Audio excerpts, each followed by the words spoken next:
Hello बच्चों, आप सभी का बहुत बहुत स्वागत है आज के इस प्यारे से session present perfect continuous tense के। प्यारे बच्चों, इस सेशन में आप इस टेंस का कॉन्सेप्ट क्लियर करने वाले हैं। आपका कॉन्सेप्ट बिल्कुल क्लियर हो जाएगा, तो वीडियो में एंड तक बने रहिएगा। अभी तक आपने इस मोटिवेटर ऑनलाइन क्लासेस को सब्सक्राइब नहीं किया है तो सब्सक्राइब कर लीजिए।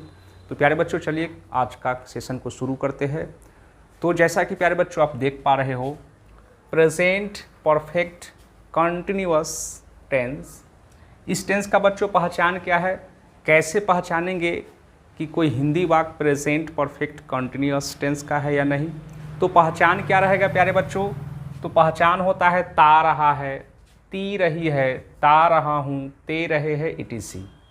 यानी जिस हिंदी वाक्य क्रिया के अंत में ता रहा है, ती रही है, ता रहा हूँ, ते रहे है, ये सब पहचान लगा हुआ रहे तो पहचान लेंगे कि वह हिंदी वाक्य किस टेंस का है, प्रेजेंट परफेक्ट कॉन्टिन्यूअस टेंस का।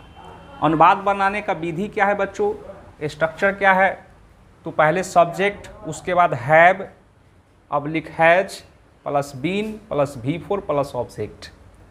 सबसे पहले सब्जेक्ट लेना है। अब पहचान भी आप क्लियरली इसमें देख पा रहे हो। देखिए, ता रहा है, ता रहा है पहचान, ता रहा हूँ, ते रहे है, ती रही है। तो आसानी से आप हिंदी वाक्य देख करके पहचान लेंगे कि किस टेंस का है। प्यारे बच्चों, पहचानने के फलस्वरूप स्ट्रक्चर भी याद रखना पड़ेगा। Subject plus have oblique has plus been plus V4 plus object structure होता है। तो सबसे पहले हमको सब्जेक्ट लिखना है। तो वह का क्या है, वह का ही के साथ हैव या हैज। तो प्यारे बच्चों आप देख लीजिएगा, यदि सब्जेक्ट के रूप में ही रहे, सी रहे, IT ईट रहे, किसी का नाम रहे, कोई सिंगुलर रहे, क्या रहे, कोई सिंगुलर, जैसे द बॉय द गर्ल, तो इन्हें हम लोग थर्ड पर्सन का सिंगुलर सब्जेक्ट कहते हैं। अगर ये सब आते हैं तो हैज़ लगाना है। क्या लगाना है, हैज़।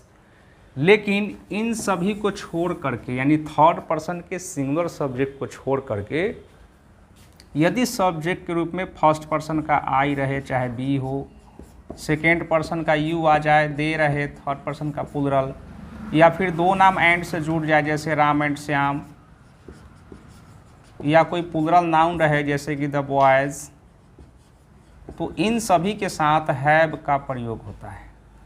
तो ये दो चीज़ आपको ध्यान में रखना है। तो ही के साथ क्या होगा, हैज़, तो ही हैज़। इसके बाद देखिए बीन है स्ट्रक्चर में, तो बीन लिख लेंगे। बीन के बाद V4 यानी वर्ब का चौथा रूप, वर्ब का चौथा रूप। तो प्यारे बच्चों V1 V2 V3 V4 और V5 वर्ब का ये 5 रूप होता है।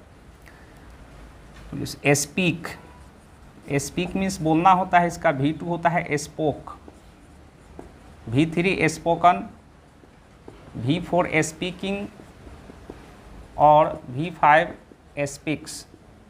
तो हमको यही रूप चाहिए चौथा, यानी स्पीकिंग हो जाएगा, ही हैज़ बीन स्पीकिंग, और उसके बाद क्या है स्ट्रक्चर में, ऑब्जेक्ट। तो अंग्रेजी क्या है, ऑब्जेक्ट, अंग्रेजी का लिख लेंगे इंग्लिश। इस प्रकार से अनुवाद हो गया, he has been speaking English. Next, मैं किताब पढ़ता रहा हूँ। तो मैं का आई रहे, बी रहे, यू रहे, दे रहे, कोई भी रहे सब, तो क्या लगाना है, हैव लगाना है। आई हैव, इसके बाद बीन। देखिए पढ़ता रहा, तो पढ़ना के क्या होता है, रीड, पढ़ना का रीड। इसका V2 होता है रेड, आवाज़ के आधार पे स्पेलिंग तो वही रहता है। V4 में रीडिंग और V5 रीड्स। तो हमको यही रूप चाहिए, तो हो जाएगा रीडिंग, और उसके बाद किताब का ए बुक। तो इस प्रकार से।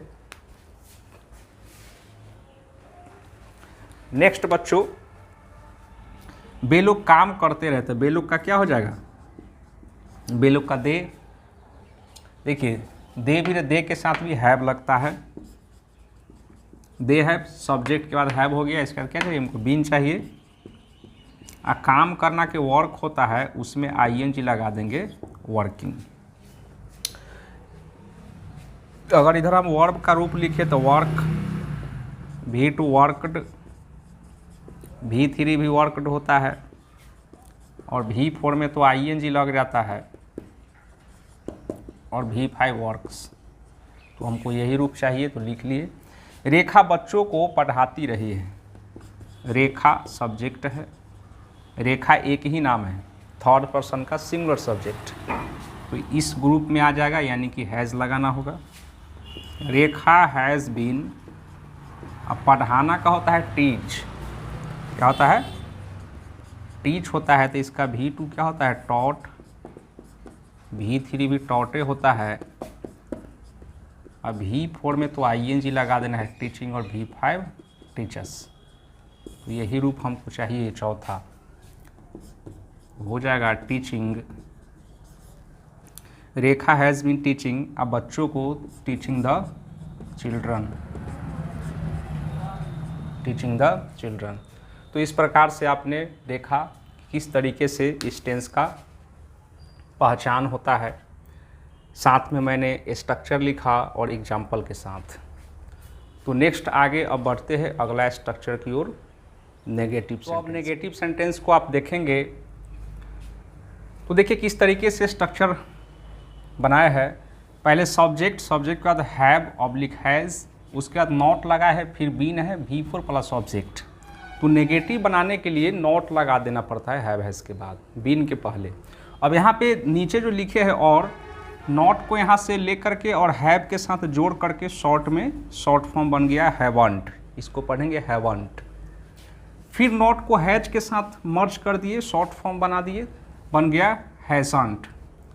बीन V4 प्लस ऑब्जेक्ट, इसी स्ट्रक्चर को छोटा कर दिए। एग्जाम्पल आप देख पा रहे हैं बच्चों, वह स्कूल नहीं जाता रहा है, तो वह का ही के साथ क्या होगा, तो हैज़ होगा, ही हैज़। इसके बाद देखिए स्ट्रक्चर में क्या है, नॉट, तो नॉट लिख लिए, बीन। इसके बाद V4 चाहिए, तो जाना का गो होता है, गो में आईएनजी लगाएंगे बच्चों, V1 में आईएनजी लगाने से V4 बनता है, गोइंग। इसके बाद क्या हो जाएगा, टू स्कूल। आप इसको शॉर्ट में इस तरीके से ही बना सकते हैं, हैजंट करके, तो इस तरीके से भी आप बना सकते हैं, he hasn't been going to school. तो ऐसे करके भी आप बना सकते। दूसरा तरीका से, मैं क्रिकेट नहीं खेलता रहा हूँ, तो मैं का आई के साथ हैव होगा, आई हैव, इसके बाद देखिए नॉट लगाना है, हैव हैज़ के बाद नॉट, फिर बीन, और उसके बाद खेलना के प्ले होता है, उसमें आईएनजी लगा देंगे तो प्लेइंग, और उसके बाद क्रिकेट ऑब्जेक्ट हो गया, बीइंग प्लेइंग क्रिकेट। तुम अखबार नहीं पढ़ते रहे हो, तुम का क्या हो जाएगा, यू के साथ क्या होगा, तो हैव होगा, यू हैव। इसके बाद नॉट बीन, पढ़ना के क्या होता है, रीड, उसमें आईएनजी लगा दिए, रीडिंग, V4 बन गया। इसके बाद अखबार का हो जाएगा ये न्यूज़पेपर, ये न्यूज़ पेपर। प्यारे बच्चों, सबको आप शॉर्ट में लिख सकते हैं, हैव नॉट को हैवंट लिख सकते हैं, इस प्रकार से सबके साथ शॉर्ट फॉर्म का इस्तेमाल कर सकते हैं। लड़का किताब नहीं पढ़ता रहा है, तो लड़का का क्या हो जाएगा, द बॉय। द बॉय एक ही लड़का है, सिंगुलर सब्जेक्ट के रूप में आ गया, तो इसके साथ हैज़ लगाएंगे, the boys has not been. इसके बाद रीडिंग, पढ़ना का, किताब का क्या हो जाएगा, a book, reading a book. तो इस प्रकार से the boy has not been reading a book. तो आपने नेगेटिव सेंटेंस का स्ट्रक्चर देखा, साथ में एग्जाम्पल। आई होप कि आप क्लियरली समझ पा रहे होंगे, आपका कॉन्सेप्ट क्लियर हो पा रहा होगा। तो